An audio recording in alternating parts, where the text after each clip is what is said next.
last topic, we saw that we want to help our physical and spiritual children learn to understand the importance of spending time alone with the Lord for fellowship by spending time in prayer and meditation on the Word of God. In this topic, we will see that Jesus rejoined the disciples as they were trying to get the boat back to the other side of the Sea of Galilee. Jesus had told the disciples to cross the Sea of Galilee while he sent the crowd of people away and spent time alone with the Father in prayer. Matthew chapter 14, verses 24 through 27 says, "But the boat was now in the middle of the sea, tossed by the waves, for the wind was contrary. Now in the fourth watch of the night Jesus went to them, walking on the sea. And when the disciples saw him walking on the sea, they were troubled, saying, 'It is a ghost.' And they cried out for fear. But immediately Jesus spoke to them, saying, 'Be of good cheer, it is I, do not be afraid.'" In these verses we see that the disciples had been on the Sea of Galilee a long time that night. Matthew explains the reason why it took the disciples so long to cross the Sea of Galilee. It was due to the fact that there were large waves and the wind was blowing in a different direction than the direction that they wanted to go as they crossed the sea that night. The Sea of Galilee is nearly 700 feet below sea level. Mount Hermon is only about 40 miles north of the Sea of Galilee, and that mountain is over 9,000 feet high. That means that there is a drop of almost 10,000 feet in only 40 miles in the river valley. As a result, they can get some very severe winds on the Sea of Galilee that can cause waves of as much as 12 feet high. The Sea of Galilee is about 12.5 miles from north to south and about 7.5 miles from east to west. With the strong winds blowing, the winds had driven the boat into the middle of the Sea of Galilee when it was more normal to cross within a mile or two of the shore. By this time Jesus went walking across the sea toward the boat where the disciples were. It was the fourth watch of the night, which is between 3 a.m. to 6 a.m. That meant that the disciples had been in the boat for 9 or 10 hours trying to get across the sea. Suddenly, the disciples saw something coming across the water toward them. They said, "It is a ghost." The word translated ghost is the Greek word from which we get our English word phantom. The disciples did not know what they were seeing, but they did not even think of the fact that it might be Jesus. The result was that they were filled with fear. Jesus immediately turned their fear to joy as he spoke to them. Jesus said, "Be of good cheer, it is I, do not be afraid." Here we see that Jesus made it clear to the disciples that they did not need to be afraid because it was him. This statement reminds us that we do not need to be fearful because Jesus is also with us at all times. Hebrews 13 verse 5 says, "Let your conduct be without covetousness. Be content with such things as you have, for he himself has said, 'I will never leave you nor forsake you.'" Peter was not certain it was Jesus when he heard him. Matthew chapter 14 verses 28 through 33 says, "And Peter answered him and said, 'Lord, if it is you, command me to come to you on the water.' So he said, 'Come.' And when Peter had come down out of the boat, he walked on the water to go to Jesus. But when he saw that the wind was boisterous, he was afraid, and beginning to sink, he cried out, saying, 'Lord, save me.' And immediately Jesus stretched out his hand and caught him, and said to him, 'O you of little faith, why did you doubt?' And when they got into the boat, the wind ceased. Then those who were in the boat came and worshipped him, saying, 'Truly you are the Son of God.'" Here we see Peter said that if it really was Jesus, Jesus should ask Peter to walk to him on the water. Jesus just replied, "Come." We have seen that Peter was a man of action. When Jesus told him to come, Peter immediately got out of the boat and started walking across the top of the water to go to Jesus. Suddenly, Peter started looking around and realized what he was doing. He heard the sound of the wind and saw the size of the waves of water. Once he started looking at the waves and listening to the wind, he was no longer looking at Jesus. He immediately became filled with fear. Then Peter started to sink into the waves because he had taken his eyes off Jesus. He immediately prayed the shortest recorded prayer in the Bible. He cried out, "Lord, save me." One thing we see from this prayer is that a prayer does not have to be long in order for Jesus to hear and respond. Jesus immediately reached out his hand and caught Peter as he was sinking into the waves. Then Jesus made a statement to Peter, followed by a question. "Oh, you of little faith, why did you doubt?"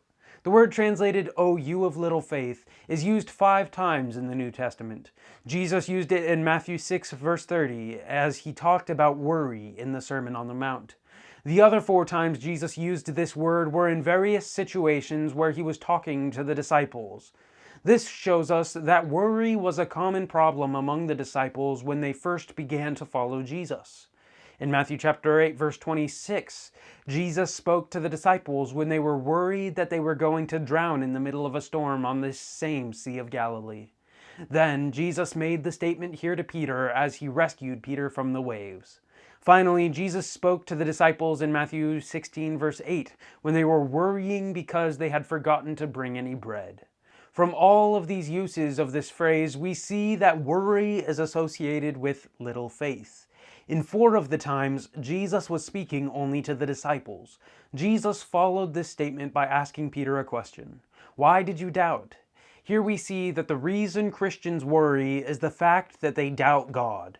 That is why Philippians 4 verses 6 through 7 says, "Be anxious for nothing, but in everything, by prayer and supplication, with thanksgiving, let your requests be made known to God, and the peace of God, which surpasses all understanding, will guard your hearts and minds through Christ Jesus."